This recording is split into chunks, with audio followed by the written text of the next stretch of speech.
today I'm going to try two things that I've never done before, so we'll just have to see how it goes. You have told me about it, so that's why I want to try it. One of them, the first thing I'm going to get started on is I've got, you see I've got crab apples, got some over here and some in the floor still. I was going to make just usually like I do crab apple jelly. A lot of you told me I could make applesauce with them, so I'm going to make applesauce out of my crab apple jelly. I mean out of my crab apples instead of jelly. I wanted to use my steamer, my juicer. A lot of you told me that you made your applesauce in it. But everything I could find online, and you can tell me if I'm wrong, you know, if you do it a different way, but said like they go ahead and core the apples and peel them, and then in the steamer, then it does make it into applesauce. You don't have to worry about a food meal. But of course the crab apples are so little. They're so tiny. I sure don't want to peel them, and I don't want to, by the time you core them, there's nothing left. So I'm going to do it the way I would normally do applesauce, is I'm going to clean them real good, and then I'm going to cook them till they're real soft, and then I'm going to put them through my food meal. It's going to be easier for me this year to make applesauce because, well, I don't think I made it last year, maybe not even the year before. I don't think so. But I have, in between one of those years, Matt got me for Christmas one year a roaster, like an 18-quart roaster. Here's the big pan that goes inside the roaster, like an electric roaster. So I'm going to get them all washed up, put as many of them as I can in that. I hope they all fit. And then I'm going to put it in there and let it cook just long and slow. And this will be a process. It'll take me probably till the end of the day for them to cook enough to put through a food meal and then see if I can make applesauce.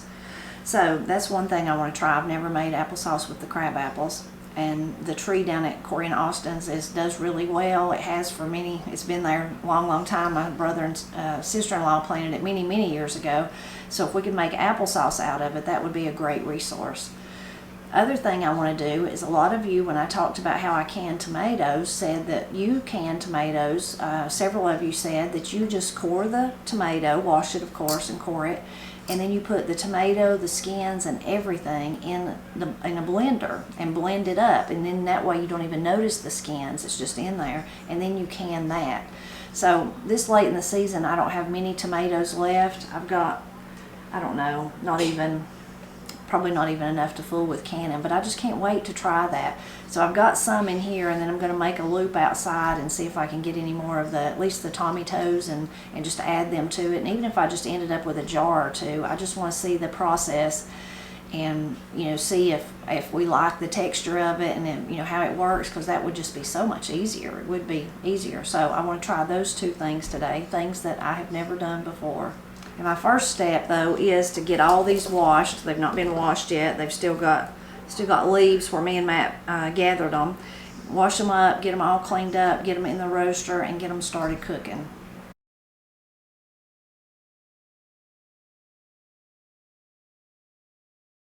I got them all washed, and I ended up going ahead and cutting off the blossom end and the stem, just in the hopes that it would make it go faster, and also because I could hear Miss Cindy in my head saying, if you don't cut that blossom end off, you'll have specks in your applesauce.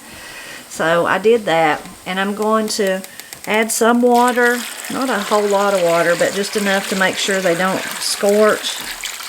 And then I'll keep an eye on them and keep stirring them as they cook.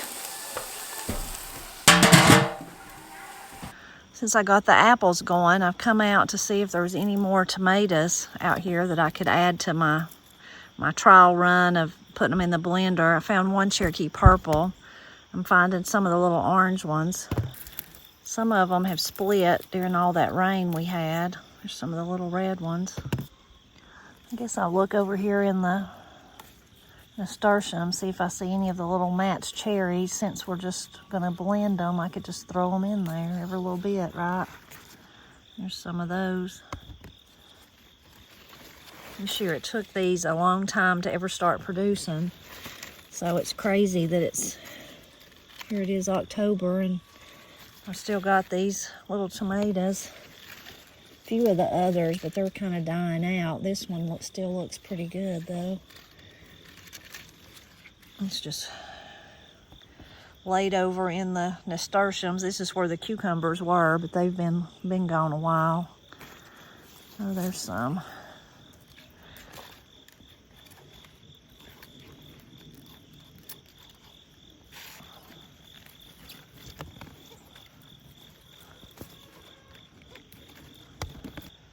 really kind of a jungle, but it's a pretty jungle. There's a few laying over here, but I don't know if they've got any. There's some blooms, but I don't know if they've got any tomatoes on them.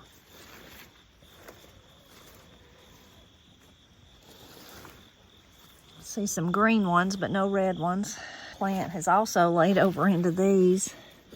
See, these are not really ripe, but I guess I could go ahead and get that one. See some over here in the middle of the nasturtiums, if I can get to them. Down in there.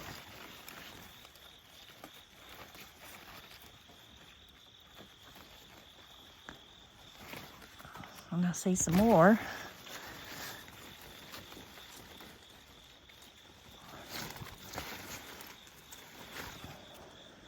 So this is a little tomato that just volunteers for us every year. Matt's wild cherry, I think it's called.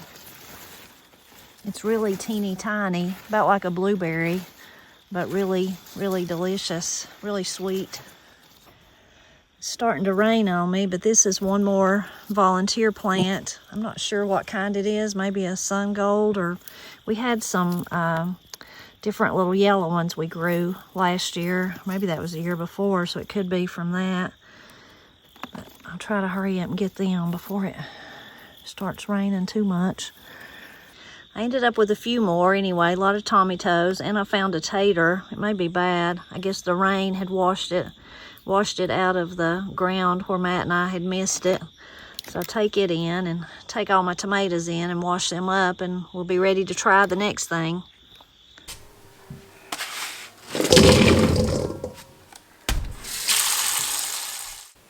So I got the tomatoes all washed up. These are some tomatoes, those bigger ones that was hanging out in my kitchen for the last few days. They've got some bad places, not all of them, but one or two of them do that I'll have to cut out. This is the blender I'm using. This is a Vitamix. It's a very expensive blender. The only reason I have it is because it was Miss Cindy's. And after she passed away, I got it. It's a Vitamix 5000. She used it a lot for... she loved to make smoothies and juices and things with vegetables, and that's what she would drink that a lot, you know, just kind of go around drinking one all the time. And she used it all the time. It's really, really nice, really heavy duty, a heavy duty one. So I'm excited to try it for this. I've used it a couple of times. I've made my postum frappe I made in here, and it worked really good for that. It chopped up the ice really nicely. I really don't know much about it now that I'm looking at it. It's got little knobs, and I don't think I've ever messed with them. It's on the lowest one. I guess I will just leave it where it's at and see what happens. So I've already put some of the tomatoes in there. I didn't know how full I should fill it, so I'm going to start with that and just see what happens.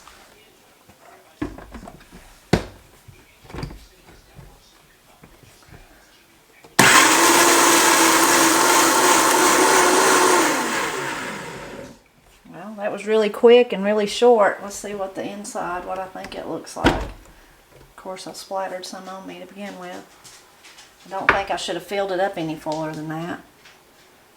It smells wonderful just because it smells like tomatoes. Let's see if we can get a spoon. So, I don't see no kind of, I wonder what the texture's like. I think that's gonna work. I think so. It's really, really blended thickly. Let's see if I can pour it out into something. Matt's made us a delicious supper, so he's got my biggest pot. I'm gonna pour it into this. Okay, that is really, really interesting. I'm gonna keep going.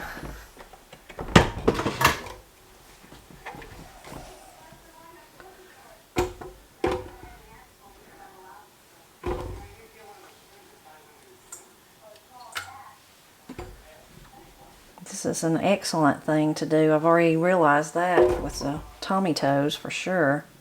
I usually can the tomatoes, but they're kind of hard to fool with. This is great. Went over to give my apples a stir. I about forgot about them, but they're doing okay. Okay.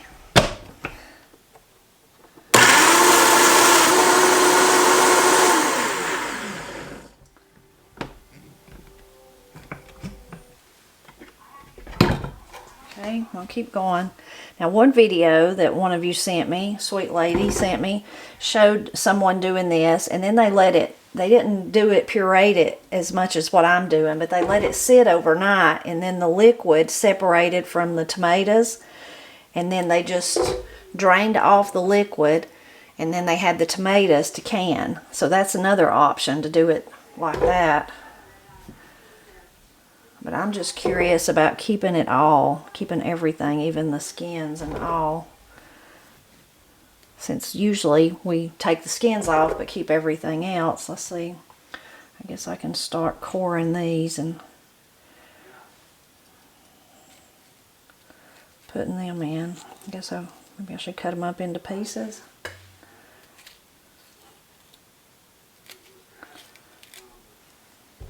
Okay, maybe that's good for that one, or maybe I'll do this. Yeah, that one's really bad. I'm gonna have to do some real surgery on it if I use it. Okay.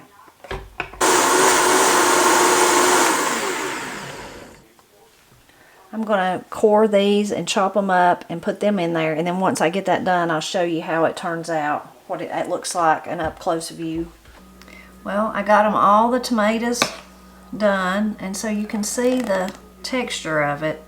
So that's just the pure tomatoes with of course the skins are in there too. That's the part that really intrigued me.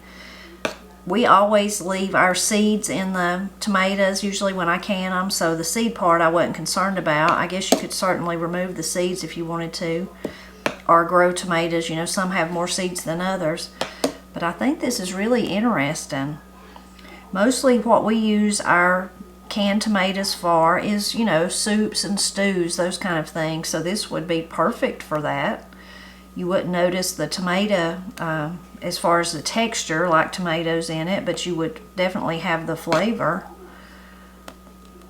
So what I plan to do now, you could, once you get to this stage, I'm assuming, which I don't assume, I know, you could, you know, freeze it in little containers. You could add spices to it and make like a tomato sauce. That might be interesting. I'm not going to do that this year, but thinking about next year, if you wanted then to do this and then add your garlic and your, you know, if you wanted to add peppers, whatever it is you wanted to add, and your seasonings, and actually make sauce. It's kind of tempting to do that, but I'm not going to. You could just freeze this, put it in little containers and freeze it when you needed it. You could certainly can it, which is probably what I will do. But very fascinating. I hope that you'll leave a comment and tell me all the details if you do your tomatoes, if you blend them up somehow like that. There's tons of different ways of doing tomatoes, of course. And, you know, some people, like I said, make sauce. I love to make salsa. I've not made salsa in about 2 years, though. I need to make it, but it didn't happen this year, maybe next year. Usually I can, if I make it, I try to make enough to last us like 2 years. But if you do some method of using the skins and just blending it all up, please tell us about it and give us some tips and tricks. But I'm really impressed thus far. Now the true test will be this winter when I open a jar, you know, how we like it. I can't imagine that we won't like it, that it would be any different in the soups and the stews. But that will be the true test of how we like it and how it worked for us, I guess is what I'm trying to say. It certainly was easier because there was usually we boil water, put the tomatoes in it, get the skins off of them, and then process the tomatoes and then cook the tomatoes. I'm going to cook this. I'm going to put this over on the stove and let it cook some.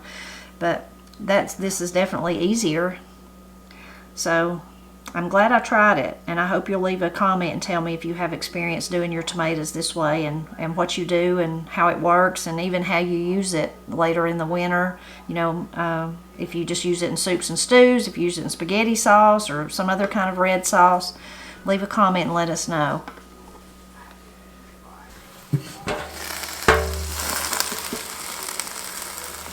Check on our apples again. They're beginning to get soft. That's a good sign. Not soft enough yet, though, to be done. A lot of their juices are starting to come out. I'm just going to continue to let them cook.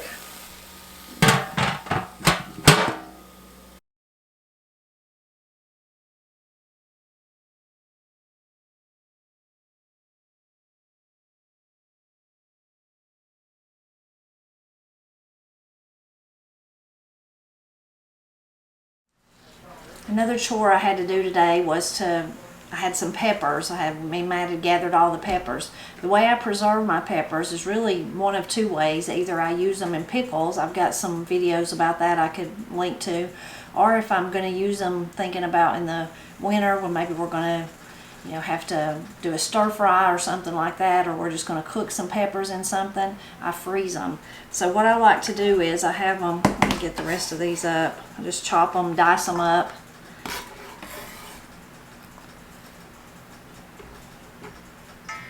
Get my board out of the way here. And then I like to just take a baking sheet and pour them out on it. Sometimes it takes more than one, depending on how many peppers I've got that day. Looks like it may this time. And then I just put them out in a layer, in just a single layer, and then I put them in the freezer until they freeze, and then I scrape them off into a plastic bag or a container if you don't want to use a plastic bag. And what that does is then it kind of freezes them each individually. I do my okra like this too. And then when I put them in that bag, then later, whatever day it is that I need peppers, I can just reach in there and get a handful. I don't have to, like if they all get froze together, they kind of form into a lump, just a kind of a big mass of peppers. So by doing it this way, I can just reach in and get a handful out, put the bag back in until the next time that I'm going to need peppers. So I think the apples are finally ready to put through the food mill. Those that are still whole, when I push on them, they're pretty soft, so I think they're ready. Now I just have to get my food mill out. So there's all different sorts of food mills. Granny used to have one that had a handle that you turned. This one, Miss Cindy got me this one. She had one, it's called a ricer, and she really liked it. So she kept, when me and Matt was first married, she kept an eye out until she found this one at a thrift store or something like that. So you put whatever it is you're doing in the center part, then there's a dowel that you use and you turn. I really like it. I think it works good, but those others work really good too, like the one that Granny had. If you hear some chopping, Corey's behind me over here. She's chopping up some stuff for supper. Austin is gone hunting, and so she's going to be eating with us tonight, and she's going to make herself something to eat, or make all of us something to eat. Matt's made something too, so we'll have plenty of stuff to eat. So I'm just spooning the apples in there, crab apples. They smell really, really good.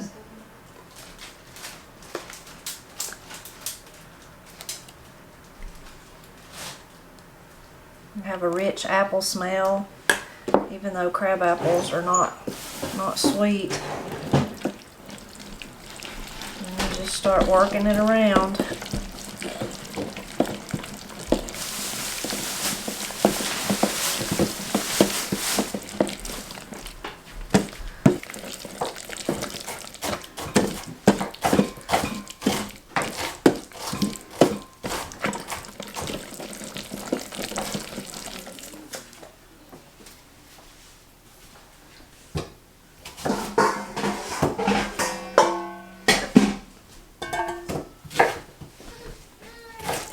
Usually go until I think it's got all the pulp out, and then I try to get some of those peelings and seeds and cores out before I add some more, and then just do it over and over and over until I'm done.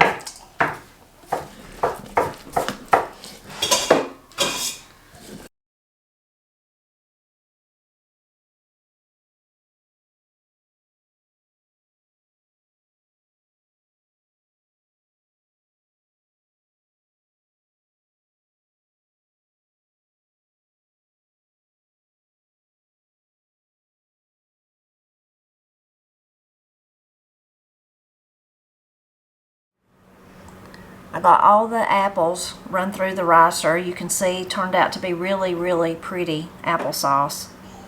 I can't hardly believe it that I made applesauce from crab apples. I don't know why that had never occurred to me to try that before.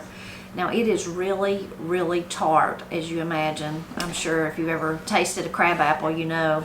So I will definitely have to add some sweetener to it, some sugar or something, and cook it down some and get some of that moisture out of it before I actually can it. I'll probably do that tomorrow, to be honest with you. I'll put it in the refrigerator and let it sit overnight and then start again in the morning. I'm almost tempted too to make to make apple butter with it. Would I want to do that? I don't know. I'll have to ask the family and see what they want me to do.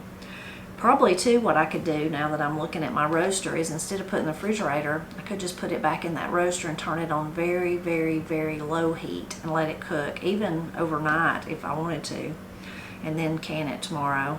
So really exciting day. I've been putting up stuff for many, many years since me and Matt was first married. Before that, I helped Granny, all those years that I was a girl, and Granny and Pat grew a garden, made a garden every year, and then she put up the bounty from it. So I've been doing this a long time, but I love to try new things, and I'm so thankful to you who told me about using the steamer. It's what got me on this journey to make the applesauce, and then I want you to tell me if I could have done that. But then everything I read online was like I needed to remove the peels and stuff first, and with crab apples they're just way too little to do that.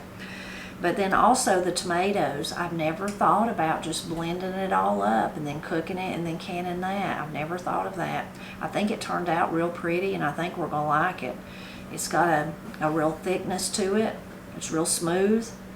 I tasted a little bit of it. I didn't feel no peels or anything like that in my mouth, so I really, really like that. I'm so grateful to you for sharing that. It's fun to try new things. Now, I'm not one for change. I like to do things the same old, and I'm set in my ways about many things, but I'm really glad that I tried these two today, and I think it's something that I'll do in the future again. I'm always glad when you stop by to help me celebrate Appalachia. So it's early the next morning. I've already got my applesauce in the jars. I'm going to water bath it for 20 minutes, and then it'll be, once it cools, it'll be ready to put up.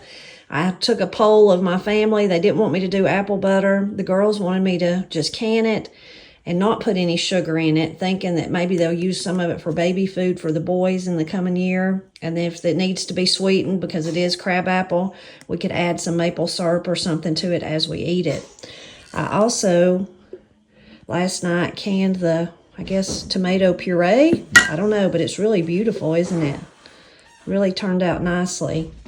So I'm so glad I tried both of these new methods of putting up food, and I can't wait to feed it to my family this winter.